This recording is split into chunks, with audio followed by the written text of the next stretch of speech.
Sana naman ngayon ay talagang ipursige na nga na itong mag-asawang Kiko at Sharon na itong kanilang bagong file na cyber libel case. Ito naman ay laban kay Christopher Min. Marami na pong beses na nagreklamo at nag-file nga ng kaso itong mag-asawang ito dahil totoo naman, talamak ang paninira kina Sharon Cuneta sa pamilya ni Sharon Cuneta kahit sa ang social media platform. Matindi po talaga. At yung ganyang mga klaseng paninira, yan po ay nagmula sa panahon ni Digong. Yan po or ang pasimuno po sa mga ganyang kalakaran sa social media ay ang mga diehard. So siguro talagang diehard nga itong si Christopher Min. Balikan lang natin, katulad ng sinabi ko, sana pursigihin nga dahil kahit po yung mga DDS at mga dating pulangaw na malalaking social media influencers ay kinasuhan na rin itong si Kiko at si Sharon dahil sa matinding paninira. Katulad ni na Maharlika, katulad ni na Thinking Pinoy, marami pa silang sinampahan kahit yung mga YouTube channel na talagang sagad sa buto ang paninira kina Sharon at Kiko at sa family nga nila. Pero yun nga, lahat ng yun ay mukhang wala pang nangyayari. So, iniisip ko na lang, siguro ganun talaga kabagal ang hustisya dito sa atin. Pero malay nga natin, etong ginagawang ito ni Kiko Pangilinan at Sharon ay malaking leksyon.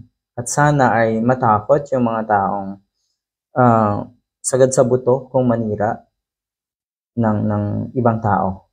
So, eto pong si Christopher Min, ang kanya namang pinakarason dito ay parte daw yan ang kanyang trabaho.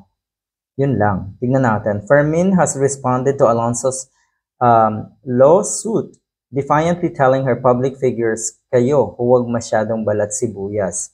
Yun. Meron din kasing libel case itong si Christy Fermin na isinampa naman ni Bea Alonso. Sabi niya, huwag daw maging balat sibuyas.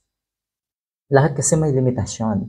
Kahit sabihin mong trabaho mo yan, pero dapat yung mga bilang isang mamamahayag, dapat yung iyong ipapahayag, dapat yung iyong i-report, dapat yung iyong mga sasabihin ay pawang may basihan. Ibig kong sabihin, pawang katotohanan lang sana.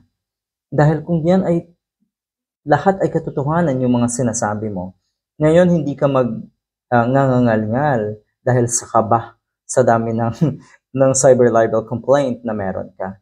Totoo yan. Kung talagang nasa panig ka ng katotohanan, kung talagang totoo lahat ng mga sinabi mo, hindi ka kakabahan. Hindi ka magiging aligaga sa kung ano ang iyong mga rason at palusot. Yun lang. Anong sabi? Public figures daw. Sana daw ay wag maging balat sibuyas.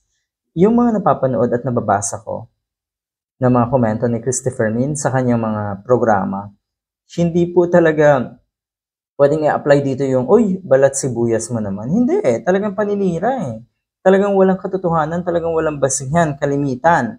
So yan po ang napala niyo, Ms. Christopher Min.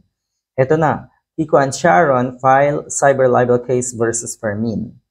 Former Senator Francis Kiko Pangilinan and his wife, the megastar, filed a cyber libel complaint against Reyna ng Chika. Yun nga, sabi nga ng ilang netizen, kung hindi mo kaya na maglagay ng limitasyon sa trabaho at sa ginagawa mo, edi mabuti pang mag-resign ka na lang. Dahil sabi nga netong si Christopher Min, hindi daw pwedeng sabihin na kahihiyan nyo ng kanyang mga anak at ng kanyang pamilya. Dahil sabi niya, kahiyan nyo lang ako kung siya daw ay kinasuhan na ng pagnanakaw, pagpatay at kung ano-ano pa. Mali. Dahil, halos kasing malala rin po, kasing lala ng pagpatay, okay, ng pagnanakaw, yung sisirain mo yung buhay ng iba.